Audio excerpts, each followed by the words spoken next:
मोनिका अग्निहोत्री जी का, अपर मंडल रेल प्रबंधक प्रशासन महोदय का एवं समस्त शाखा अधिकारियों एवं प्रतिभागियों का। आज राष्ट्रीय हड्डी एवं जोड़ दिवस पर मंडल के मुख्य चिकित्सा अधीक्षक डॉक्टर संजय श्रीवास्तव जी के द्वारा एक व्याख्यान दिया जा रहा है, जिसका विषय है सेव लाइफ सेव वन, जिसमें जीवन रक्षा, शारीरिक एवं मानसिक स्वास्थ्य, विशेषकर स्वस्थ एवं मजबूत हड्डियों के बारे में जागरूकता संबंधी जानकारियां प्रदान की जाएंगी। और इस विशेष कार्यक्रम का सजीव प्रसारण YouTube के माध्यम से भी किया जा रहा है। आशा है कि आप सभी लोग स्वास्थ्य संबंधी जानकारियों से लाभान्वित होंगे। अब मैं आग्रह करूंगा मंडल रेल प्रबंधक महोदय से कि वह कृपया अपना अध्यक्षीय संबोधन देने की कृपा करें। TMS आशानगर तथा उपस्थित सभी अधिकारी, और क्योंकि राजभाषा विभाग भी आज के इस आयोजन में संबद्ध है, तो अपर मंडल रेल प्रबंधक श्री राघवेंद्र और सभी संबंधित अधिकारी एवं श्रोतागण, जैसा कि श्री महेश ने बताया, आज बोन एंड जॉइंट डे है। उस उपलक्ष्य में ये आयोजन इस सेमिनार का किया गया है, तो मैं उस पर सभी को एक अपनी बधाई देना चाहूंगी कि इस मौके पर हम लोगों ने एक पहल करी है और एक ये बहुत अच्छे बड़े प्लेटफॉर्म का यूज करते हुए लाइव स्ट्रीमिंग भी हो रही है इस प्रोग्राम की, as I am told. And सब लोग इससे ध्यानपूर्वक, जो आज का विषय है वो बहुत ही हमारे लिए एक टॉपिकल इशू है, उस पर चर्चा होगी और एक हम लोगों को कुछ इनपुट्स मिलेंगे, जिससे कि जितने भी लोग संबद्ध हैं आज के इस वेबिनार में, वो लोग तो लाभान्वित होंगे ही, साथ में इसका बाद में YouTube पर भी हम लोग पोस्ट करेंगे, तो उसको भी बाद में भी कोई इसका यूज कर सकता है। तो इसी श्रृंखला में जो हम लोगों ने कई सेमिनार्स और वेबिनार्स का आयोजन किया है, उसी कड़ी को आगे बढ़ाते हुए और राजभाषा विभाग एवं चिकित्सा विभाग के संयुक्त प्रयासों से जो ये पहल की गई है, मैं आप सभी को कोटि कोटि बधाई देना चाहूंगी और शुभकामनाएं देना चाहूंगी। और ज्यादा वक्त ना लेते हुए मैं चाहूंगी कि इस पर एक सार्थक परिचर्चा हो, जिससे हम सभी लाभान्वित। Thank you ma'am. अब मैं मुख्य चिकित्सा अधीक्षक महोदय से निवेदन करूंगा कि वे अपना व्याख्यान आरंभ करें। CMS sir. Sir mic on कर ले प्लीज। धन्यवाद महेश जी। आदरणीय मंडल रेल प्रबंधक महोदया लखनऊ, अपर मंडल रेल प्रबंधक प्रशासन श्री राघवेंद्र कुमार जी, लखनऊ मंडल के समस्त शाखा अधिकारी एवं कर्मचारी गण, और आज बोन एंड जॉइंट डे है। मैं इसके बारे में थोड़ा सा आपसे और चर्चा करता हूं अभी। और आज का जो ये विषय है, तो आज की इस गोष्ठी की शुरुआत मैं कर रहा हूं, ये हमारी भारतीय अस्थि रोग विशेषज्ञ संघ की इंडियन ऑर्थोपेडिक एसोसिएशन के द्वारा ये आज का कार्यक्रम आयोजित किया जा रहा है। और आज का दिन इसलिए चुना गया है कि भारत सरकार ने 4 अगस्त 2012 को राष्ट्रीय बोन एंड जॉइंट दिवस डिक्लेयर किया था, और इसी के परिप्रेक्ष्य में 1 अगस्त से 7 अगस्त तक इंडियन ऑर्थोपेडिक एसोसिएशन यानी भारतीय अस्थि रोग विशेषज्ञ संघ हड्डी सप्ताह मनाता है, जिसके अंतर्गत इस बार का जो कथानक है, जो विषय है, वो है सेव सेल्फ सेव वन, यानी खुद को बचाएं और साथ में किसी और को भी बचाएं। इस पे अभी थोड़ी सी मैं चर्चा और भी करूंगा। और इस पूरे सप्ताह में हमारा जो फोकस रहेगा वो रहेगा लगभग 1 लाख फर्स्ट एडर या लाइफ सेवर को तैयार करना, छात्रों को, जवानों को, पुलिस को तथा जनमानस को कैसे घटना स्थल पर रोगी की जान बचाने के लिए उपाय करने हैं, उसके विषय में प्रशिक्षण संबंधी कुछ जानकारी देना, आपकी हड्डियां स्वस्थ रहें, मजबूत रहें, जोड़ आपके लचीले रहें, इसके बारे में थोड़ा जागरूक करना। और जैसा कि कहते हैं, जिंदगी मिलेगी ना दोबारा, एक बार हड्डी टूटी या जिंदगी गुजर जाए, इसको बचाने के लिए आपको बहुत कुछ उपाय भी करने पड़ते हैं। साथ साथ आपकी जिंदगी में कार्य और जीवन के बीच में एक संतुलन बना रहे, आप स्ट्रेस ना रहें, तनाव में ना रहें, आपका स्वयं का स्वास्थ्य और साथ साथ आपका मानसिक स्वास्थ्य भी दुरुस्त रहे। इन सभी विषयों पर इस पूरे हफ्ते में परिचर्चाएं और गोष्ठियां आयोजित की जा रही हैं। इसी कड़ी में आज के दिन, बोन एंड जॉइंट दिवस के दिन, मैं आपको 2 चीजों पर, बेसिक लाइफ ट्रेनिंग पर और स्वस्थ एवं मजबूत हड्डियां कैसे रहें उसके बारे में कुछ जानकारियां दूंगा। तो मैं हूं डॉक्टर संजय श्रीवास्तव, मुख्य चिकित्सा अधीक्षक एवं अस्थिरोग विशेषज्ञ, पूर्वोत्तर रेलवे मंडलीय चिकित्सालय बादशाह नगर लखनऊ। आज का दिन बोन एंड ज्वाइंट डे पे मैं आपसे अपने विचार शेयर करता हूं। एक बहुत ही सामान्य सा इस परिदृश्य है, ये किसी भी सड़क पर आप देख सकते हैं, इस तरह की दुर्घटनाएं अक्सर होती रहती हैं। और हमारे रेलवे के संदर्भ में अगर बात करें तो रेलवे एक्सीडेंट्स भी इन्हीं की श्रेणियों में आते हैं। और हम लोग चूंकि एक रेलवे विभाग से संबंधित है, जहां पे हमको इन चीजों की जरूरतें कुछ कभी कभी ज्यादा ही पड़ सकती हैं। ट्रैक के किनारे या ट्रैक के आसपास के क्षेत्र में रेलवे एक्सीडेंट्स में जब हताहत होते हैं, उस समय भी हमें अपनी सेवाएं देनी पड़ सकती हैं। तो ये सिनेरियो जो अक्सर आपको अपने सड़कों पर दिख जाता है, इसमें आप क्या रोल प्ले कर सकते हैं, इस विषय पे ही मैं आपको जानकारी आज प्रदान करूंगा। जैसा कि मैंने कहा कि इस बार का कथानक है सेव सेल्फ सेव वन। स्वयं को बचाइए, साथ में किसी और को भी बचाइए। ये कोई और आपका मित्र भी हो सकता है, आपका संबंधी भी हो सकता है, एक अज्ञात व्यक्ति भी हो सकता है, जो आपके जीवन को थ्रेटनिंग सिचुएशन यानी कि आप मौत के कगार पर हैं या आप गंभीर रूप से घायल हैं चोट की वजह से, एक्सीडेंट की वजह से, उस समय आपको मदद देकर आपकी जान बचाने में सहायक हो सकता है। इसलिए आज इस कथानक के ऊपर कुछ परिचर्चा और कुछ जानकारियां आपको देने का मेरा उद्देश्य है। आशा करता हूं आप सब इससे लाभान्वित अवश्य होंगे।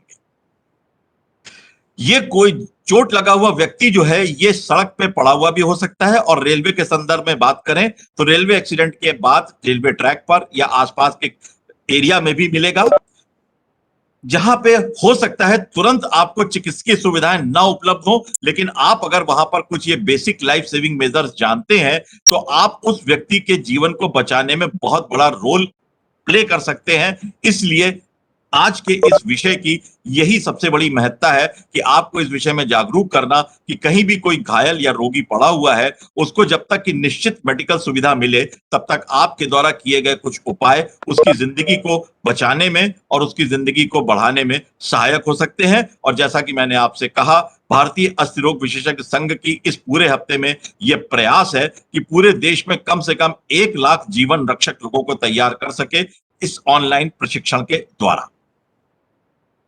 कुछ चीजें जान लेना यहां ज्यादा जरूरी है। जब किसी व्यक्ति की क्लिनिकल डेथ होती है, यानी कि उसकी पुतलियां फिक्स हो जाती हैं, फैल जाती हैं, उनमें कोई भी रिएक्शन नहीं होती है, जिसको हम लोग क्लिनिकल भाषा में डेथ कहते हैं, लेकिन अंदर अंदर उसके शरीर के अंदर जैविक प्रक्रियाएं चालू रहती हैं और ये 3 से 5 मिनट तक चालू रहती हैं, जब तक कि ब्रेन को ऑक्सीजन मिलना बंद नहीं हो जाता है। तो इस तरीके से ये जो 3 से 5 मिनट का जो वक्त है, इसको हमारी मेडिकल भाषा में गोल्डन पीरियड कहा जाता है, क्योंकि इस बीच अगर उसके हृदय को चालू करके, उसके श्वसन को चालू करके, उसके दिमाग को ऑक्सीजन की सप्लाई 3 से 5 मिनट के भीतर पहुंचा दी जाती है तो उसका ब्रेन मृत नहीं होता है। और कई दफे ऐसा होता है कि वो व्यक्ति जो क्लिनिकली डेड दिख रहे हैं, 3 से 5 मिनट की इस एक्सरसाइज के बाद उनके दिमागों को एक्टिव हो जाने से वो पुनः जीवित हो जाते हैं। यही सबसे बड़ी इंपॉर्टेंस है। ये 3 से 5 मिनट आपके हाथ में है, जो घटना स्थल पर मौजूद है और जो इन 3 से 5 मिनट में इन उपायों को करके किसी के जीवन को बचा पाने में सहायक हो सकते। हो सकता है सबको आप ना बचा पाए, लेकिन अगर आपने किसी 1 या 2 की जिंदगी भी बचा ली तो उसके लिए तो ये अमृत समान होगा। इसलिए थोड़ा सा इस विषय में जानकारी देना आज मैं समझता हूं अहम भी है और महत्वपूर्ण भी है। अब अगर आप आंकड़े देखें तो आंकड़े ये कहते हैं कि 199 देशों में 2018 का ये एक सेंसस आया है, जिसमें भारत सड़क की दुर्घटनाओं में नंबर 1 पर है। इसके बाद चाइना और अमेरिका का नंबर आता है। ये स्थिति है हमारे देश में 2018 के आंकड़ों के हिसाब से। पूरे विश्व में हम नंबर 1 पर हैं, उसके बाद चाइना और यूएस है। 2019 में अगर हम देखें तो भारत के प्रत्येक प्रांत या यूनियन टेरिटरीज में 4,49,002 सड़क दुर्घटनाओं के मामले हुए, जिन्होंने 1,51,113 जानें ली और 4,51,361 लोगों की चोट लगने से मृत्यु तो नहीं हुई होगी, लेकिन गंभीर स्थिति में पहुंचे और हो सकता है जीवन में विकलांग होने के लिए भी विवश हो गए। अगर आप आगे और देखें तो 18 से 35 साल का जो पीरियड है, जो यंग एडल्ट है, इसमें से 69.3% जो सड़क दुर्घटनाओं के शिकार थे वो इस ग्रुप में थे। और जो हमारे जीवन का सबसे क्रियाशील पीरियड होता है 18 से 60 साल का, वो करीब करीब इन रोड एक्सीडेंट्स में 84.3% था। आप समझ सकते हैं कि सड़क दुर्घटनाओं में मरने वालों का और घायल होने वालों का कितना बड़ा परसेंटेज है, जिसको हम अटेंड न करें तो शायद आने वाले टाइम में स्थितियां और भयावह हो सकती हैं। 2019 के आंकड़ों के हिसाब से जितनी भी एक्सीडेंट्स में डेथ हुई हैं उसमें से 86% पुरुष थे, जबकि महिलाएं मात्र 14% थी। शायद इसका कारण यह है कि महिलाएं चूंकि अक्सर घर में ही रहती हैं, लोग मोबाइल होते हैं, पुरुष मोबाइल होते हैं, इसलिए एक्सीडेंट के ज्यादा शिकार होते हैं। लेकिन आने वाले टाइम में जैसे जैसे महिलाएं भी कार्य क्षेत्रों में सक्रिय हो रही हैं, हो सकता है ये आंकड़ा थोड़ा बहुत बदले भी। तो ये स्थिति है आज की तारीख में एक्सीडेंट्स की, और इसीलिए लाइफ सेविंग मेजर्स को अपनाने की और जानने की आवश्यकता है। अब एक सवाल ये आता है, लोग अक्सर डरते हैं कि अगर कोई एक्सीडेंट का रोगी पड़ा हुआ है तो पुलिस हमें परेशान करेगी, पुलिस हमसे सवाल जवाब करेगी, हमको जो है बेवजह परेशानी उठानी पड़ेगी, इसलिए कोई वहां पे हाथ नहीं डालता, कोई उस जगह पे कुछ भी सहायता देने से हिचकता है। तो यहाँ पे मैं आपको बता दूं कि मोटर व्हीकल का जो अमेंडमेंट एक्ट 2019 में लाया गया, उसमें उन्होंने एक गुड समैरिटन वो अच्छा व्यक्ति जो बिना किसी स्वार्थ के, बिना किसी लाभ की चिंता किए अपनी जान को खतरे में डालकर किसी रोगी के लिए कुछ करने की कोशिश करता है घटना स्थल पर, या उस रोगी को अस्पताल पहुंचा देता है। तो ऐसा कोई भी गुड समैरिटन, ऐसा कोई भी अच्छा व्यक्ति अगर घटना स्थल पर रोगी को कोई भी चिकित्सा सुविधा प्रदान करता है, उसे अस्पताल पहुंचा देता है, तो पुलिस इस नियम के तहत उससे कोई भी उसके ऊपर कार्रवाई नहीं कर सकती, उसको कोई गवाह नहीं बना सकती। इसलिए पुलिस का डर इस संबंध में निकाल दीजिए, क्योंकि मोटर व्हीकल अमेंडमेंट एक्ट 2019 ने आपको इतनी पावर्स दे दी हैं कि अगर आप बिना किसी स्वार्थ के, बिना किसी पुरस्कार के, अगर किसी को आकस्मिक मेडिकल या नॉन मेडिकल कोई भी तरह का आप सहायता प्रदान करते हैं, तो आप उसके लिए उत्तरदायी नहीं ठहराए जाएंगे। ये चीज आपके लिए भी जानना जरूरी, ताकि आपके मन से बेवजह पुलिस का खौफ निकल जाए। अब जब कोई घायल वहां पे घटना स्थल पर मौजूद है, तो उसको फर्स्ट एड देने के लिए कुछ चीजों की जो जरूरत होती है वो देखिए मैंने यहां लिखी हुई है। आपको और भी बता दूं, हर गाड़ी में, हर ट्रक में, हर व्हीकल में इस मोटर व्हीकल अमेंडमेंट एक्ट के चलते एक फर्स्ट एड किट का होना आवश्यक है।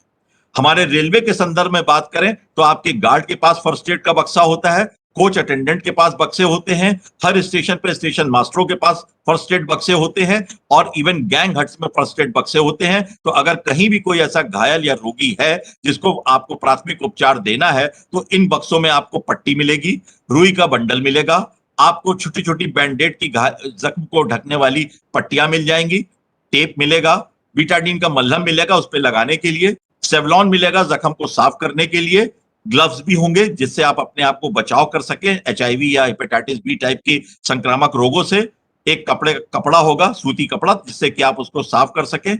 सेफ्टी पिन्स होती हैं उन कपड़ों को अपनी जगह पे स्थिर बनाए रखने के लिए, और साथ में एक प्लास्टिक का पाउच होता है जिसमें ये सब चीजें रहती हैं, या कभी कभी उस पाउच का इस्तेमाल किसी भी टूटे हुए अंग को सहारा देने के लिए भी किया जा सकता है। ये सारे के सारे फर्स्ट एड किट आपको एक्सीडेंट वाली गाड़ी के बोर्ड, उसमें डैशबोर्ड पे मिल सकते हैं, या रेलवे के संदर्भ में बात करें तो मैंने आपको बताया ये फर्स्ट एड बक्से आपको कहां कहां उपलब्ध होंगे। आप इनको लीजिए, इनसे सामान निकाल करके आप घायल व्यक्ति के जख्मों की पट्टी भी कर सकते हैं और उसकी देखभाल भी इनके मदद से कर सकते हैं। अब आपको सीखना क्या है कि क्या चेन होती है जब भी कभी कोई एक व्यक्ति जो गंभीर रूप से घायल है, जिसकी जान को खतरा है, उसके लिए आप किस श्रृंखला में काम करना शुरू करते हैं। सबसे पहली चीज है आप मदद के लिए पुकारें, आप जोर जोर से आवाज लगाएं, आसपास खड़े कोई भी व्यक्ति जो सहायता के लिए इच्छुक हो उनको बुला लें। कोशिश करें अगर व्यक्ति मृत अवस्था की तरफ जा रहा है तो जल्दी से जल्दी सीपीआर टेक्निक का इस्तेमाल करें। ये क्या है मैं भी आपको बताऊंगा। अगर सीपीआर से भी फायदा नहीं हो रहा है तो उसके हार्ट को चालू करने के लिए आपको डिफिब्रिलेटर की मदद भी दी जा सकती है, जो हर ट्रेंड फर्स्ट प्रोवाइडर को मालूम होती है, जो अक्सर जब एम्बुलेंस आती है उसमें भी ये मौजूद होता है। और जैसे ही आपका रोगी स्थिर अवस्था में आ जाता है, आप उसको जल्दी से जल्दी एक डेफिनेटिव ट्रीटमेंट के लिए, निश्चित उपचार के लिए अस्पताल भेजें। इस श्रृंखला में आपको काम करने की आवश्यकता होती है, तभी आप किसी की जान बचाने में सहायक हो सकते हैं। पहला कदम क्या है? सबसे पहले यह देखें कि जहां पे आपका घायल रोगी पड़ा है उसके आसपास का वातावरण सुरक्षित है कि नहीं, क्योंकि बहुत दफे आपने देखा होगा अगर किसी का एक्सीडेंट हुआ, वो चोट खा के जमीन पे गिर पड़ा और पीछे से एक गाड़ी आई उसको क्रश करके चली गई। पहले वाले एक्सीडेंट में तो उसकी मौत नहीं हुई, लेकिन पीछे से आने वाली गाड़ी जो उसके ऊपर से गुजर गई उसने उसकी जान ले ली। तो कोशिश करें कि जो भी घायल है वहां पे उसको बीच सड़क पे अगर पड़ा है उसको उठा करके किनारे कर दें, ताकि उसको दोबारा उसके साथ कोई हादसा न होने पाए, उसकी जान बच सके। इसके लिए आपको उसकी सेफ्टी के तौर पे उसको किनारे किसी सुरक्षित जगह पे शिफ्ट कर देना आवश्यक होगा। फिर आप क्या करें? सबसे पहले देखें कि वो व्यक्ति होश में है या नहीं है, चेतनावस्था में है या नहीं है। तो जोर जोर से उसके कंधों को हिलाएं, उससे पूछे तुम्हारा नाम क्या है, क्या तुम ठीक हो, अपनी आंखें खोलो। तो अब जब आप ये सब काम करते हैं तो अगर व्यक्ति होश में है, उसकी चेतना अभी भी बनी हुई है, तो वो आपके सवालों का जवाब दे देगा। तो आप समझ जाइए कि इस व्यक्ति का मस्तिष्क अभी काम कर रहा है, ये व्यक्ति अभी जीवित है। आगे का काम इसकी फर्स्ट एडर के हिसाब से आपको करना है। लेकिन अगर वो व्यक्ति आपकी बातों का जवाब नहीं दे रहा है तो आप जोर जोर से मदद के लिए गुहार लगाइए, लोगों को बुलाइए और जल्दी से किसी से कहिए कि हॉस्पिटल एम्बुलेंस के लिए या पुलिस को फोन करें। नंबर अभी मैं आपको बता रहा हूं। तो सबसे पहले उसका होश का लेवल चेक कर लें, उसको बोलकर पूछकर, नहीं है तो आप मदद के लिए गुहार लगाएं और एम्बुलेंस बुलाने के लिए जल्दी से जल्दी प्रयास करें। अगर वो नहीं रेस्पॉन्ड कर रहा है, यानी होश में नहीं है, लेकिन उसकी सांस अगर चालू है, तो आप उसको रिकवरी पोजीशन कहलाती है, एक ये आइडियल पोजीशन होती है, फौरन आप उसको उस रिकवरी पोजीशन में कर दें। यदि वो व्यक्ति आपके सवालों का, आपकी बातों का कोई भी जवाब नहीं दे रहा है, यानी होश में नहीं है लेकिन सांस ले रहा है, तो सबसे पहले आप उसको रिकवरी पोजीशन में कर दें। रिकवरी पोजीशन कैसे करते हैं उसका तरीका देखिए, मैंने यहां दिखाया है। सबसे पहले आप उस घायल व्यक्ति के बगल में बैठ जाएं, घुटने के बल, नंबर 1। नंबर 2, उसकी जो बाजू आपके तरफ है उसको 90 डिग्री पे मोड़ दें और उसके हाथ की जो हथेली है उसको ऊपर की तरफ यानी आसमान की तरफ फेस करता हुआ कर दें। उसके पश्चात आप क्या करें, उसका जो दूसरा हाथ है अपोजिट साइड वाला, उसको उसके छाती के अक्रॉस ला करके हाथ को उल्टा करके, यानी हाथ के पिछले भाग को उसके गाल के नीचे रख दें, ताकि जैसे आप हाथ का सहारा लेके सोते हैं उस तरीके की पोजीशन में इसके हाथ को, बैक को उसके गाल के नीचे कर दें। उसके बाद क्या करें, आप उसका जो दूसरी तरफ का पैर है उसके घुटने को मोड़ लें इस तरह कि उसका पूरा का पूरा पैर चपटा जमीन पर हो, घुटना मुड़ा हो और पैर चपटा जमीन पर हो, और उसके पश्चात उसके उस मुड़े घुटने को एक हाथ से और दूसरे हाथ से जो आपने उसका हाथ गर्दन के नीचे रखा हुआ था, गाल के नीचे रखा था, उसको पकड़ के उसको रोल कर दें, यानी उसको करवट के बल लिटा दें। जब आप करवट के बल लिटा देते हैं तो उसका श्वसन मार्ग वगैरह सब क्लियर हो जाता है। इस पोजीशन में देखिए मैंने जो आपको दिखाया है कि इसका जो दूसरा पैर है वो बिल्कुल सीधा है और अपोजिट साइड का पैर मुड़ा हुआ है। उसका एक हाथ अपोजिट साइड का उसके बाएं गाल, उसके गाल के नीचे है और दूसरी तरफ का हाथ, उसका हथेली ऊपर की तरफ उठी हुई है। इसको हम लोग कहते हैं रिकवरी पोजीशन। और आपने अगर देखा होगा सोते समय, जब भी कभी आप इस मुद्रा में सोते हैं आपको सबसे बढ़िया नींद आती है, और बच्चे भी बहुत दफे इसी पोजीशन में सोना पसंद करते हैं, क्योंकि इसमें आपका सारा का सारा सिस्टम रिलैक्स हो जाता है। दाईं करवट लिटाना है या बाईं करवट लिटाना है, ये डिपेंड करता है उसकी किस तरफ की चोटें हैं या क्या उसके हालात हैं और आप किस तरफ हैं। लेकिन आप करवट देकर के इस पोजीशन में अगर आप लिटा देते हैं, इसको हम लोग कहते हैं रिकवरी पोजीशन, जिसमें सारा का सारा सिस्टम दुरुस्त हो जाता है। और इसके पश्चात आप नंबर देखिए मैंने लिखे हैं इसमें, जिसपे आप कॉल कर सकते हैं। 112 है और 999 है। इन पे आप कॉल करके, ये नेशनल नंबर्स हैं, इन पे आप कॉल करके आप हेल्प मांग सकते हैं। लेकिन जब तक हेल्प आती है तब तक आप उसको मॉनिटर बराबर करते रहिए और रिकवरी पोजीशन में उसको रखे रहिए। ये मैंने आपको तरीका भी बताया कैसे आप इसको करेंगे। अब उसके बाद क्या करते हैं कि मरीज आपका किसी भी बात का जवाब भी नहीं दे रहा है, होश में भी नहीं है और सांस भी नहीं ले रहा है। तो अब आप क्या करें कि फौरन 112 इमरजेंसी नंबर है, इस पे आप कॉल करके मेडिकल फैसिलिटी को बुला लें और CPR technique, cardio pulmonary resuscitation, सामान्य भाषा में कहें हृदय और फेफड़े का पुनर्जीवीकरण, ये जो प्रोसेस है, जो प्रक्रिया है, इसको आप स्टार्ट कर दें ताकि उसका जीवन बच सके। यहां पे आपको एक बात बताना चाहूंगा कि सीपीआर आप तभी करें जब आप इसके बारे में खुद कॉन्फिडेंट हो, आपको लगे कि आप अच्छे से कर सकते हैं, वरना कोई और व्यक्ति जो वहां खड़ा हुआ है अगर वो कर सकता है तो उससे करने के लिए कह दें। और ये बात हमेशा ध्यान रखें कि सीपीआर करने का मतलब ये नहीं है कि आप उस व्यक्ति को बचा ही लेंगे, लेकिन हां, अगर आपने से 100 में से 2 जिंदगी भी बचा ली तो आप ये समझ लीजिए कि इस सीपीआर की तकनीक को सीख कर आपने कुछ ना कुछ मानवता के नाते करा। और ये सीपीआर की तकनीक किसी उस व्यक्ति पर न करें जो होश में है या जो नॉर्मल तरीके से सांस ले रहा है। इसको आपको उन्हीं में करना है जो बेहोश हैं, होश में नहीं है, आपकी कमांड्स को फॉलो नहीं कर रहे हैं और जिनकी सांस रुक गई है। वहां पर आपको ये सीपीआर की तकनीक अपनानी है जो मैंने आपको अभी बता रहा हूं। इस सीपीआर टेक्निक का जो फॉर्मूला है इसको कहते हैं CAB, कैब, कैब माने टैक्सी, ठीक है। तो इस तरह से सी से होता है सर्कुलेशन यानी खून का संचार, ए यानी एयरवे, सांस लेने का मार्ग, श्वसन मार्ग, बी ब्रीदिंग, ब्रीदिंग यानी श्वसन, रेस्पिरेशन। ये 3 इसके जो हैं ये CAB कहलाते हैं। कुछ लोग इसको ABC भी कहते हैं, लेकिन जो बेटर वे है वो आजकल इंटरनेशनल लेवल पे CAB कहलाता है। इसमें आप क्या क्या करते हैं ये आप देख लीजिए। कार्डियो पल्मोनरी रिससिटेशन यानी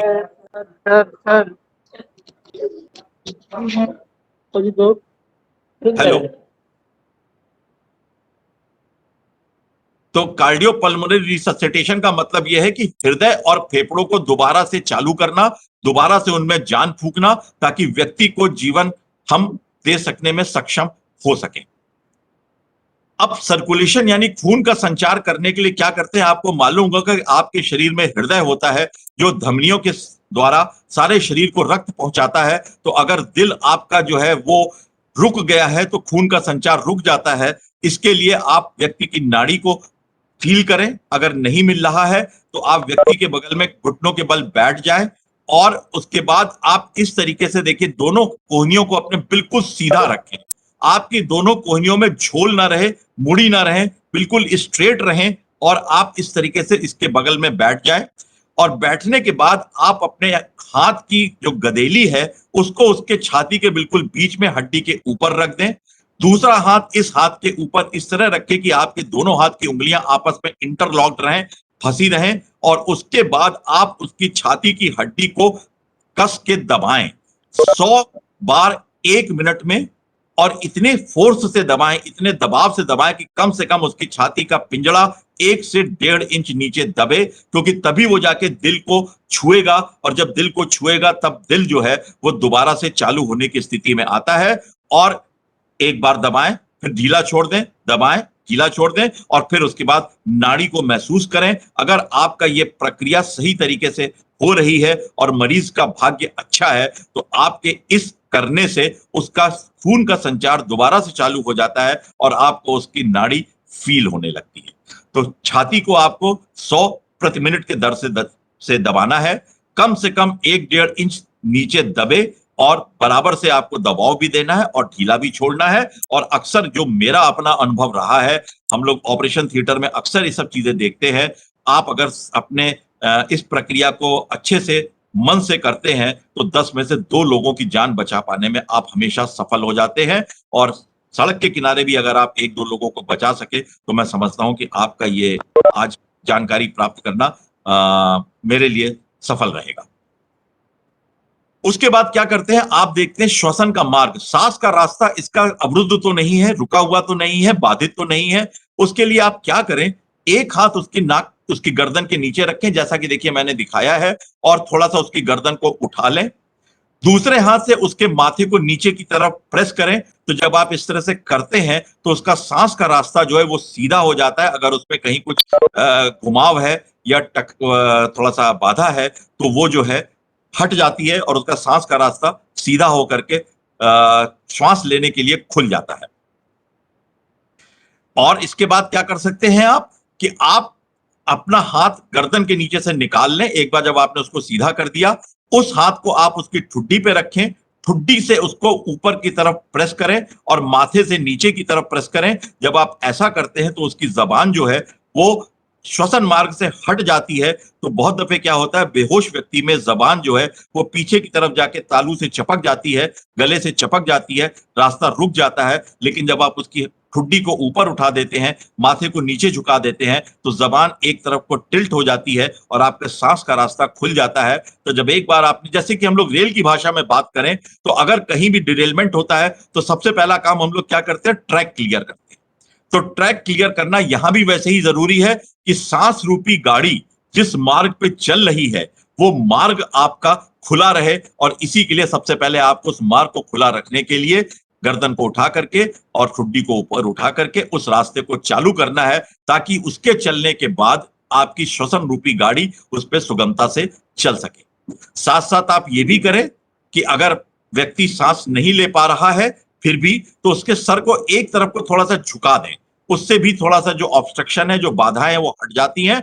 और उंगली अपनी उसके मुंह में डाल करके थोड़ा सा घुमा दें, क्योंकि कई दफे क्या होता है, चोट लगने के बाद मुंह में पत्थर घुस जाता है या दांत टूट जाता है या कोई और फॉरेन बॉडी आ जाती है जिसकी वजह से सांस का रास्ता रुकने लगता है। तो जब उसके मुंह को खोल के आप उंगली से डालते हैं तो उन चीजों को जब आप निकाल देते हैं तो सांस का रास्ता दोबारा से क्लियर हो जाता है। आपके गाड़ी के गुजरने का ट्रैक क्लियर अगर हो गया तो उसके पश्चात आपकी गाड़ी यानी श्वास चले, इसका आपको इंतजाम करना है। और उसके लिए आप क्या करते हैं कि आप सबसे पहले तो देखिए कि उस व्यक्ति का, घायल व्यक्ति की छाती ऊपर नीचे उठ रही है या नहीं उठ रही है। साथ साथ आप उसके मुंह और नाक के पास अपना कान ले जाकर के उसके सांस की जो आवाज होती है उसको महसूस करने की कोशिश करिए। और उसके नथुनों से या उसके मुंह से अगर कोई हवा निकल रही है तो उसको अनुभव करिए। ये लुक, लिसन एंड फील, इससे अब आप जान जाते हैं कि ये व्यक्ति अपने से स्वतः सांस ले पा रहा है या नहीं ले पा रहा है। अगर स्वतः सांस ले रहा है तो आप उसके सर को एक तरफ की तरफ झुका दीजिए। उसके मुंह में जो कुछ भी बाधाएं हैं, जो कुछ भी ईंटें, रोड़े या दांत वात हैं, हटा दीजिए। श्वसन मार्ग चालू है और व्यक्ति अगर अपने आप श्वास ले रहा है तो निश्चित मान लीजिए कि उसका श्वसन पुनः से आ जाएगा। लेकिन अगर किन्हीं वजहों से वो सांस नहीं ले पा रहा है तब आपको उसको रेस्क्यू ब्रीदिंग यानी आर्टिफिशियल रेस्पिरेशन यानी कृत्रिम श्वास देना होता है। जैसा कि मैंने आपको देखिए फ्लो चार्ट में दिखाया है। अगर उसकी सांस चल रही है, कुछ मत करिए, उसको रेस्क्यू पोजीशन, रिकवरी पोजीशन में लिटा दीजिए और उसके सांस के रास्ते को चालू कर ही दिया है आपने। बस बार बार आप देखते रहिए जब तक कि कोई मेडिकल हेल्प नहीं आ जाती है। लेकिन अगर फिर भी सांस उसकी नहीं चल पा रही है, नहीं चलती है, तब आपको उसे कृत्रिम श्वास देनी है, रेस्क्यू ब्रीदिंग देनी है। कैसे देते हैं ये देखिए, तरीका है माउथ टू माउथ, मुंह से मुंह द्वारा। क्या करना है इसमें, उसके गर्दन और उसकी ठुड्डी को थोड़ा सा ऊपर उठा लें, नाक को उसके चुटकी से बंद कर दें, नोज को बंद कर दें, खुद एक सांस, नॉर्मल सांस लें, अपने होठों को उसके मुंह के ऊपर लगा दें और पूरी ताकत से फूंके, इतनी ताकत से कि रोगी का छाती ऊपर उठे। 1 सेकंड तक आप पूरी ताकत से फूंकें। यहां एक बात आपको जरूर बताना चाहूंगा कि जो घायल व्यक्ति है, रोगी व्यक्ति है, वो हो सकता है किसी संक्रामक रोग का भी वाहक हो। तो अपने को बचाने के लिए आप उसके मुंह के ऊपर एक टिश्यू पेपर या कपड़ा या रुमाल डाल करके माउथ टू माउथ रेस्पिरेशन दीजिए, ताकि उससे कोई भी संक्रामक रोग या कोई भी अन्य रोग आपको न लगने पाए। कपड़ा रख करके उसकी नाक को बंद करके खुद गहरी सांस ले करके उसके मुंह में पूरी ताकत से उड़ेलिए, तब तक जब तक कि उसका छाती फूल ना जाए, उठ ना जाए, जिसमें लगभग 1 से 2 सेकंड का टाइम लगता है। फिर आप उसकी छाती को स्वतः गिरने का देखिए। अगर आपने हवा भर दी है तो कुदरती बात है, हवा अपने आप निकल भी जाती है। तो छाती जब उसकी गिर जाती है, नीचे निकल जाती है हवा उसकी, फिर से आप अपना मुंह उसके मुंह पे रखिए, दोबारा से उसको फिर ब्रीदिंग दीजिए और ये चीज हर 3-3, 4-4 सेकंड पर करते रहिए। अगर आपका भाग्य अच्छा है और रोगी का भाग्य अच्छा है तो आपके इन प्रयासों से हो सकता है उसकी नॉर्मल ब्रीदिंग, स्वतः श्वास करने की जो क्षमता है वो दोबारा से लौट आए। तो अगर किसी व्यक्ति में श्वसन नहीं हो रहा है तो ये आर्टिफिशियल रेस्पिरेशन या रेस्क्यू ब्रीदिंग आपको देनी है। और चेस्ट कंप्रेशन और आर्टिफिशियल रेस्पिरेशन के मिले जुले योग के साथ आप यकीन जान लीजिए, आप 2 से 5% लोगों को मृत्यु की कगार से खींचकर वापस जिंदगी में लौटा सकते हैं। आप इतना विश्वास रखिए। कभी कभी क्या होता है, मुंह में आप नहीं कर पाते हैं तो आप नाक से देते हैं।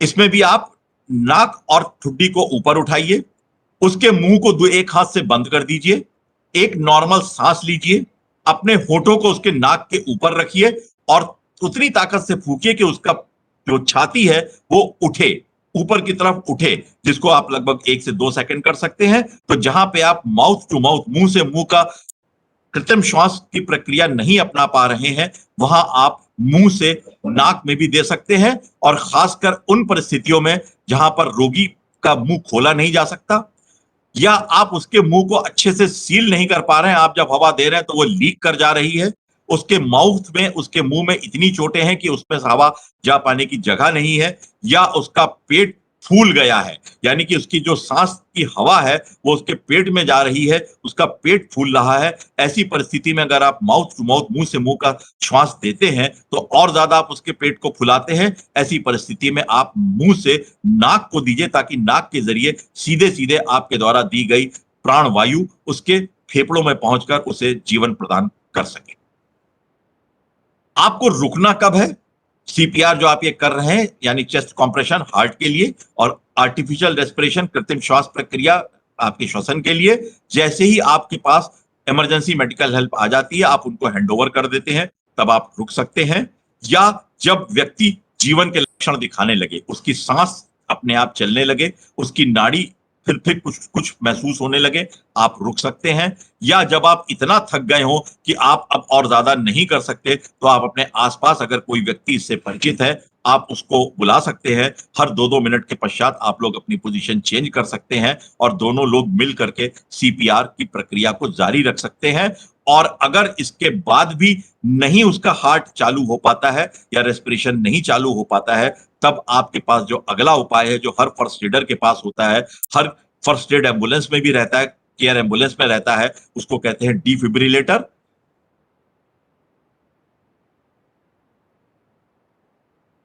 ये स्लाइड शायद निकल गई है।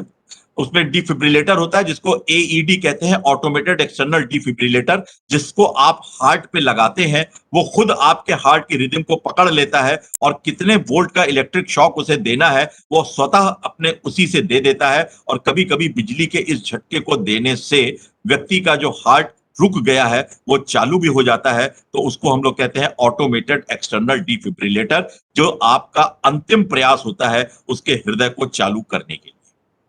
इन तरीकों से जब आप व्यक्ति के सांस को और व्यक्ति के रक्त संचार को स्थापित कर लेते हैं, उसमें जीवन का संचार होने लगता है, तब आप उसके बाद उसकी जहां जहां से उसके खून निकल रहा है उसकी पट्टी कर दीजिए। अगर हड्डी टूट गई है तो उनको सहारा दे दीजिए, स्प्लिंट कर दीजिए। आसपास जो भीड़ भड़क्का इकट्ठा हो गया उसको हटा दीजिए, ताकि व्यक्ति को साफ प्राणवायु हवा मिल सके। और कोशिश करिए जहां तक हो सके जल्दी से जल्दी घायल रोगी को किसी भी चिकित्सा केंद्र पर, अस्पताल पर पहुंचा दिया जाए। और इसके लिए अगर आपको दूसरे लोगों की मदद भी लेनी पड़ सकती है तो आप लेने में हिचकिचाइए मत।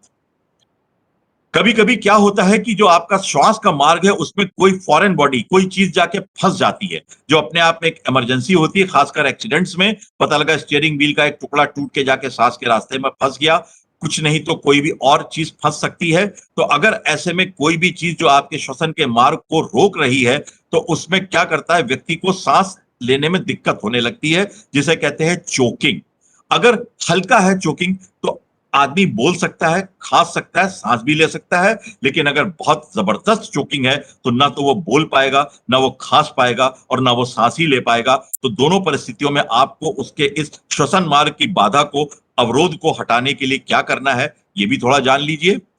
सबसे पहली चीज है, आप आदमी से कहिए कस के खांसी करो। अगर खांसी कर रहा है और होश में हल्का फुल्का चोकिंग है तो खांसने के साथ वो चीज निकल के बाहर आ जाती है।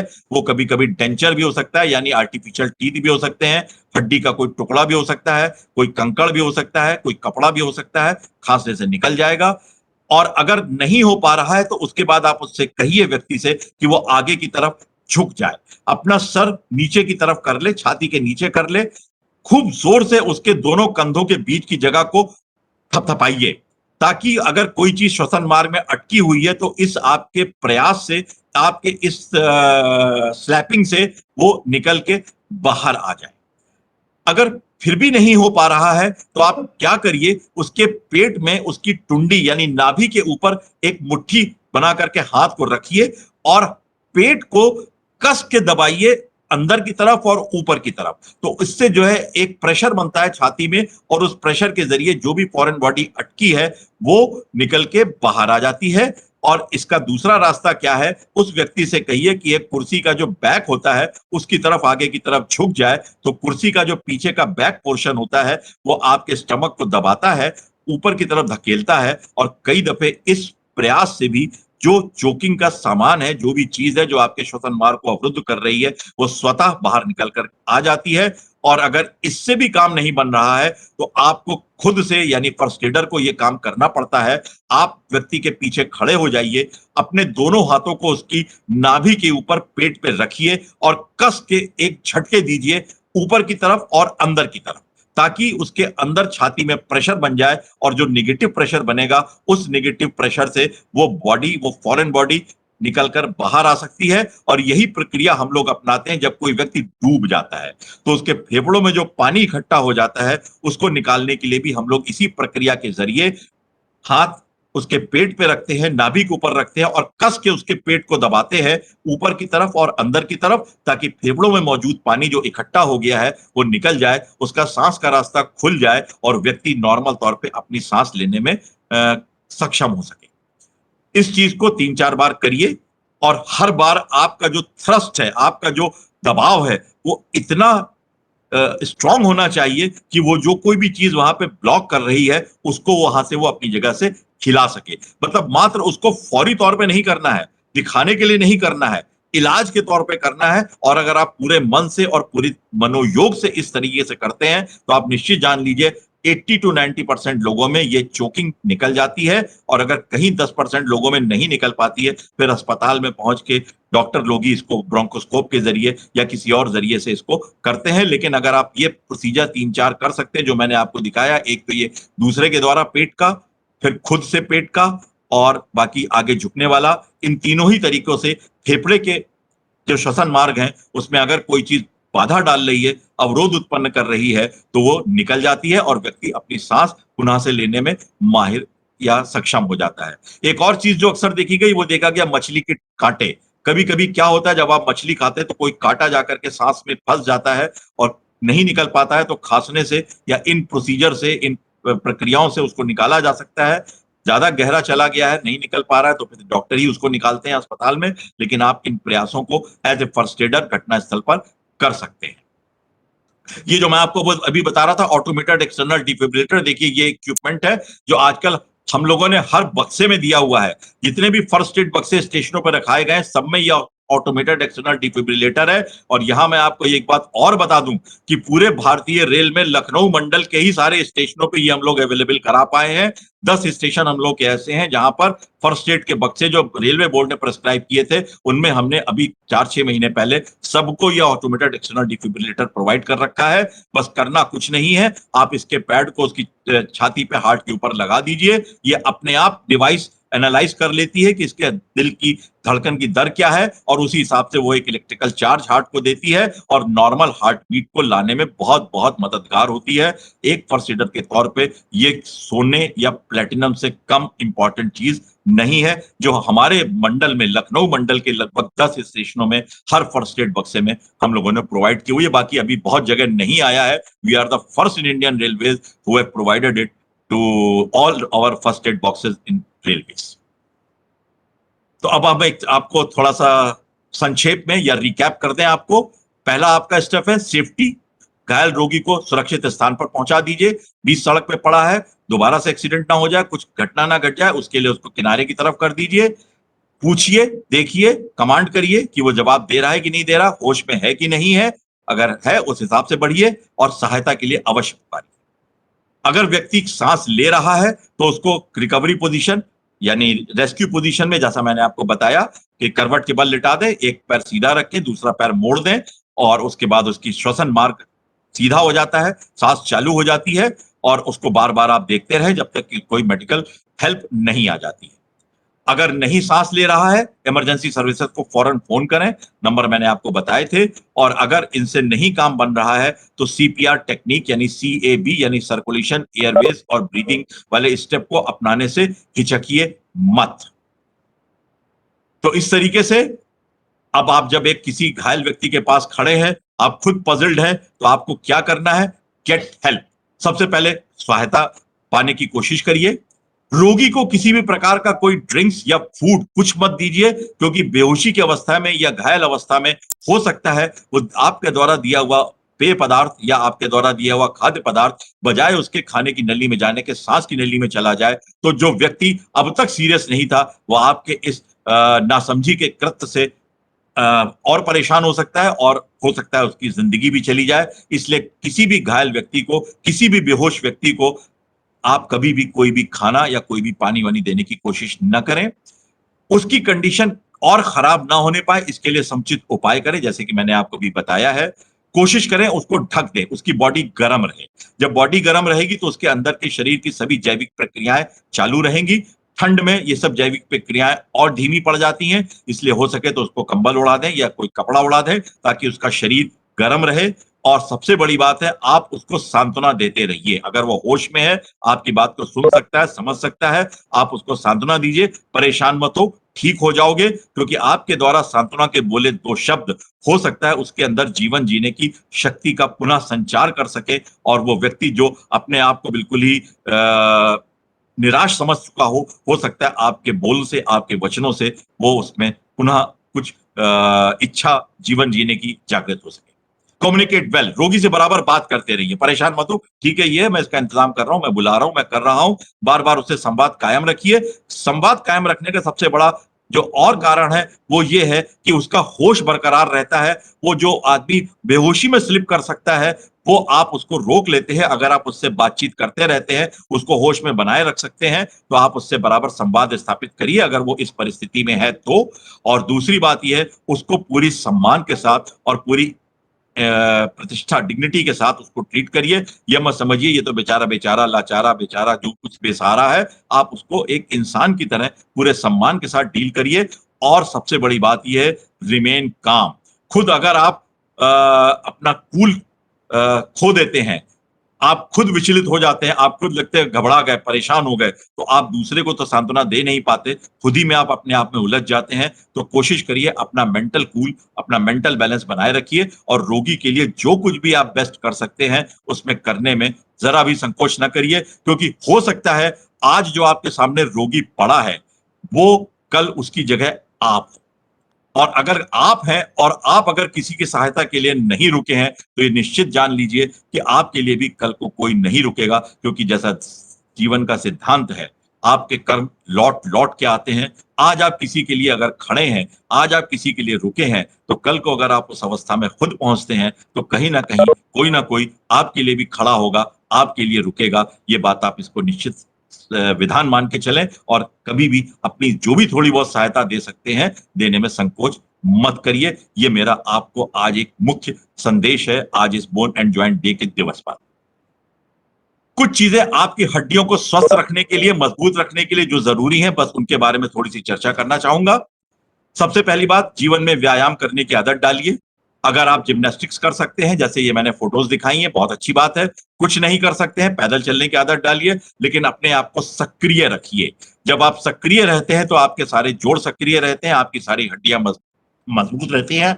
इसलिए व्यायाम को, योगाभ्यास को आप अपने जीवन का एक हिस्सा बनाइए और अपने दिन का एक टाइम फिक्स कर लीजिए कि आधा घंटा 1 घंटा मुझे अपने शरीर पर देना है। क्योंकि ये बात जान लीजिए, जिस दिन आपका शरीर आपका साथ छोड़ देता है उस दिन दुनिया का हर रिश्ता भी आपका साथ छोड़ देता है। इसलिए स्वास्थ्य परम है, इस पे ध्यान आपको देना है। नियमित व्यायाम करिए, नियमित अभ्यास करिए, अपनी हड्डियों को मजबूत रखिए, जोड़ों को लचीला रखिए। हो सके तो खुले में खेलने की आदत डालिए। अगर आप इतने सक्षम नहीं भी हैं कि आप खेल सके, आपके जोड़ इतने मजबूत नहीं रह गए, इतने लचीले नहीं रह गए हैं, तो कम से कम वॉक करिए, सीढ़ियां चढ़ने उतरने की कोशिश करिए, ताकि आप जितना भी अपने शरीर को एक्टिव रह सके, सक्रिय रह सके, सक्रिय जीवन शैली अपना सके, उतने ही आप स्वस्थ रहेंगे, उतने ही आपकी हड्डियां मजबूत रहेंगी और मजबूत रहेंगी। दिन में कुछ टाइम जरूर निकालिए खुले में धूप में बैठने का, क्योंकि धूप में बैठने से एक तो आपको सूर्य की ऊर्जा मिलती है, दूसरी बात है आपके शरीर में विटामिन डी बनता है, और ये विटामिन डी जैसा कि आप सब जानते हैं आपके आहार से कैल्शियम को शोषित करने में, एब्जॉर्ब करने के लिए बहुत जरूरी होता है। और आजकल ये देखा जा रहा है कि हम लोग चूंकि इंडोर लाइफ के आदी होते हैं, घर से निकलते हैं कमरे से, गाड़ी में बैठ जाते हैं, सीधे ऑफिस में आते हैं, चैम्बर में बैठ जाते हैं, हम लोग कहीं भी खुले में धूप को एक्सपोज ही नहीं होते हैं, और इसीलिए विटामिन डी की बहुत कमी आ रही है। एक सर्वे किया गया है इंडिया में जिसमें यह देखा गया है कि हम हिंदुस्तानी विटामिन डी के मामले में बहुत वीक हैं। एक एक दो दो यूनिट मिलता है, जो कि 30 कम से कम होना चाहिए, और इसीलिए मैं तो सबसे सलाह देता हूं और सबसे कहता हूं कि 40 के बाद तो कम से कम हर हफ्ते कम से कम एक विटामिन डी 60,000 यूनिट का पैकेट जरूर ले लीजिए। 10 हफ्ते तक लेकर के अपना विटामिन डी का लेवल बिल्ड कर लीजिए, उसके बाद महीने महीने आप लेते रहिए, ताकि विटामिन डी की कमी आपके शरीर में ना होने पाए। और अब तो ये कहा जाता है कि विटामिन डी वो हार्मोन है जो आपके शरीर की हर जैविक प्रक्रिया को नियंत्रित करता है। इतना इंपॉर्टेंट है विटामिन डी, और कुदरत ने कितना बढ़िया इसीलिए दे रखा है आपको सूरज का एक्सपोजर, मात्र 15-20 मिनट का आपका सूरज का एक्सपोजर, वो भी दोपहर के समय 1 से 3 के बीच में अगर है तो दैट इज द आइडियल, क्योंकि उस समय सूर्य की किरणें ऐसे एंगल से आपके शरीर पर पड़ती हैं जिसमें आपके शरीर में विटामिन डी का मैक्सिमम मैन्युफैक्चरिंग होती है। इसलिए धूप में आप जरूर बैठें। संतुलित भोजन करें, पौष्टिक भोजन करें, जैसा कि मैंने दिखाया है आपके भोजन में प्रोटीन, कार्बोहाइड्रेट, वसाएं, विटामिन, खनिज, लवण सब कुछ होने चाहिए। सिर्फ आजकल की तरह ये जंक फूड जो आजकल आता है, बर्गर, पिज्जा या इस तरह की चीजें, ये न लें, क्योंकि इनमें सारे के सारे तत्व मौजूद नहीं होते हैं, और जब सब तत्व मौजूद नहीं होंगे तो आपका स्वास्थ्य कहीं ना कहीं प्रभावित होगा। ये कुछ देखिए मैंने ट्रेडिशनल थालियां दिखा रखी हैं, इसमें कुछ गुजराती थाली हैं, कुछ वैसी हैं जिसमें सब तरह के भोजन लगभग उपलब्ध हैं। और इधर की तरफ जो मैंने दाईं तरफ कोने में दिखाया है, ये पदार्थ कैल्शियम से रिच होते हैं। जो दूध है आपका, मछली है, पालक है, दही है या बादाम है, ये चीजें कैल्शियम से रिच होती हैं। सूर्य की रोशनी में आपको विटामिन डी बन जाता है। खाने के इन खानों से आपको कैल्शियम मिल जाता है, प्रोटीन, कार्बोहाइड्रेट और फैट्स मिल जाते हैं, और आप निश्चित जानिए आप एक स्वस्थ शरीर, एक स्वस्थ तन और मन के मालिक हो जाते हैं। इन चीजों को आप बचाइए। जंक फूड, खासकर जो पिज्जा है, बर्गर है, नूडल्स हैं, ये सब चीजें, फ्रेंच फ्राइज हैं या कोलाज हैं, सिगरेट है, अल्कोहल है, ये सब चीजें हड्डियों को नुकसान पहुंचाती हैं, हड्डियों का क्षरण बहुत तेजी से करती हैं, हड्डियों के स्वास्थ्य के लिए ये हानिकारक है। इसलिए बच्चों को भी ट्रेन करिए, खासकर आजकल के बच्चे इन सब के बड़े शौकीन होते हैं, उनको धीरे धीरे आपको इनके दुष्प्रभावों के बारे में बताना होगा, जागरूक करना होगा, स्वयं को जागरूक करना होगा, तभी आप उनके स्वास्थ्य को आप अच्छे से मेंटेन कर पाएंगे। एक बात यहाँ पे और थोड़ा सा आपसे शेयर करना चाहूंगा, लड़कियों के लिए स्पेशली बहुत इंपॉर्टेंट होता है खान पान, क्योंकि लड़कियां 18-20 साल तक जितना अपने शरीर में कैल्शियम जमा कर लेती हैं, जिसको हम लोग पीक बोन मास कहते हैं, वही उनके पूरे जीवन में काम आता है, और उनको कैल्शियम की जरूरत गर्भावस्था में या स्तनपान के समय बहुत रहती है। और अगर उनका ये bone bank, peak bone mass कमजोर है, तो आप निश्चित जानिए कि एक सर्टेन एज के पश्चात जब उनका रजोनिवृत्ति का दौर आता है, उसके बाद उनकी हड्डियां बहुत तेजी से कमजोर होती जाती हैं, फ्रैक्चर होते जाते हैं, कमर दर्द शुरू हो जाते हैं, बहुत सारी चीजें होने लगती हैं। इसलिए लड़कियों के खान पान पर विशेषकर आप ध्यान दीजिए, क्योंकि उनके द्वारा बनाया हुआ कैल्शियम जो खाने से या दवाओं से उनके शरीर में 18-20 साल तक जमा होगा, वही उनके पूरे जीवन भर 75-80 साल, 85 साल, 90 साल जो भी उनकी आयु है, वही जाएगा। इस बैंक में वो जितना पैसा जमा कर लेंगी, वही पैसा उनको अपनी आगे की जिंदगी में खर्च करना है, क्योंकि उसके बाद नया कुछ नहीं बनता। जो कुछ आपने जमा कर रखा है, बस वही जमा खर्च चलता रहता है। इसलिए खान पान के लिए विशेषकर 20 साल की उम्र तक, किशोरावस्था तक बहुत सावधान रहने की जरूरत है, और विशेषकर लड़कियों में, जैसा मैंने बताया, इन कुप्रभावों को रोकने के लिए इन खानों पर रोक लगाएं और स्वस्थ पौष्टिक आहार देने की कोशिश करें। तो इस तरह आप अपनी हड्डियों को मजबूत और स्वस्थ बनाने के लिए अपने कैल्शियम को बढ़ाएं खाने में, जैसा कि मैंने दिखाया है, ब्रोकोली है, पालक है, दूध है, पनीर है, बादाम है, इन चीजों का सेवन ज्यादा करें। एंजॉय अर्ली मॉर्निंग सनलाइट, सुबह सुबह धूप में बैठने की कोशिश करें। वैसे तो आइडियल दोपहर की धूप होती है, लेकिन दोपहर में हर आदमी अपने काम में व्यस्त होता है, तो नहीं कर सकता, तो कम से कम सुबह सुबह धूप में 15-20 मिनट बैठ करके अपने शरीर में विटामिन डी बनाने का काम सुनिश्चित करें। खाने में ज्यादा नमक ना ले, क्योंकि जितना नमक आप ज्यादा लेते हैं उतना ही आपकी हड्डियां कमजोर होती जाती हैं, दूसरे ब्लड प्रेशर होने की संभावनाएं बढ़ जाती हैं। इसलिए खाने में नमक कम से कम लें। एक स्वस्थ व्यक्ति को, एक सामान्य व्यक्ति को दिन भर में 1 चम्मच नमक पर्याप्त है, जिसे 5 ग्राम कहते हैं। इससे ज्यादा का नमक की आपको जरूरत नहीं होती। अगर आप धूम्रपान के आदी हैं, धूम्रपान छोड़ दें। धूम्रपान से आपके फेफड़ों को भी नुकसान पहुंचता है, आपके हड्डियों के स्वास्थ्य को भी नुकसान पहुंचता है।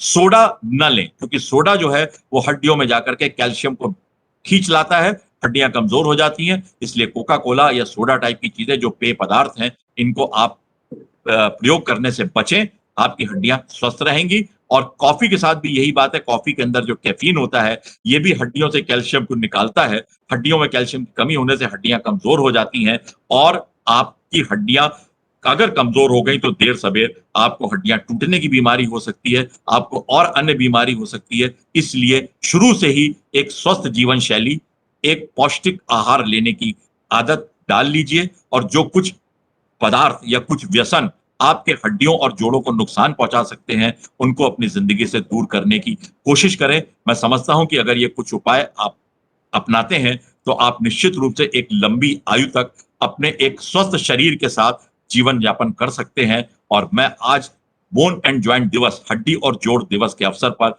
आप सबके लिए उस परमपिता परमेश्वर से यही प्रार्थना करता हूं कि आपको दीर्घायु दे, आपको स्वस्थ जीवन दे, और आपको एक समृद्ध जीवन जीने के लिए रास्ते बताता चले। और आप उपाय अपनाइए। ईश्वर आपके साथ है। बस इन्हीं मंगल कामनाओं और शुभकामनाओं के साथ आपको हार्दिक धन्यवाद।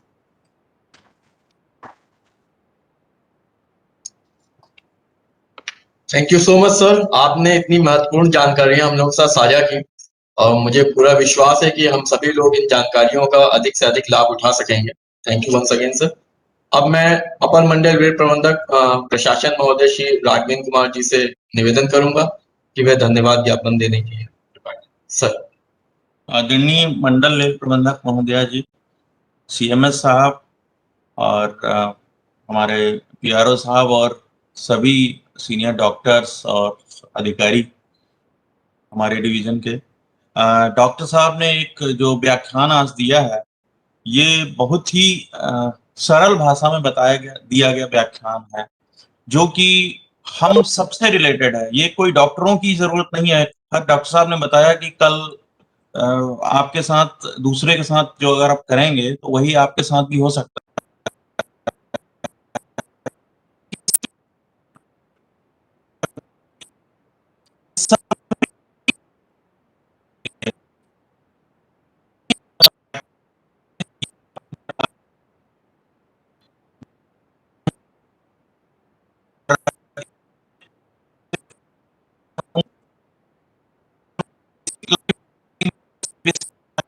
डे जो था उसके संदर्भ में जो हड्डियों के विषय में बताया, तो इसमें मैं एक चीज कहना चाहूंगा कि डॉक्टर साहब ने जो भी बताई चीजें वो शायद हमेशा लागू रहेंगी पहले से भी थे, लेकिन एक इंपॉर्टेंट चीज है जो मैं थोड़ा सा इसमें ऐड करना चाहूंगा। दो आई एम नॉट डॉक्टर, लेकिन फिर भी मुझे याद आता है कि कोविड, पोस्ट कोविड के में जो पीरियड है हम लोगों के लिए, वो हेल्थ और फिटनेस के मामले में एक बहुत ही इंपॉर्टेंट हो जाता है। क्योंकि जिनको भी कोविड हुआ है, मोस्टली लोगों ने स्टेरॉइड लिए हैं, बहुत सारी चीजें ली हैं, तो उससे वैसे ही होता है कि हमारे शरीर के बहुत सारे सिस्टम कमजोर हो जाते हैं। स्पेशली कि कहते हैं जो है स्टेरॉइड से जो टिश्यूज होते हैं हड्डियों के, उनकी डेथ होती है या वो कमजोर हो जाते हैं। तो उस मामले में जैसा कि डॉक्टर साहब ने बताया कि हम लोगों को अपनी फिटनेस और हेल्थ पे काफी ध्यान रखना होगा, और उसके लिए एक्सरसाइज करना, धूप में निकलना, ये सब चीजें हम लोगों को ध्यान रखनी है। डॉक्टर साहब ने बहुत ही अच्छे तरीके से हम लोगों को समझाया। हमें अपने दैनिक जीवन में इसको हमेशा रखना चाहिए।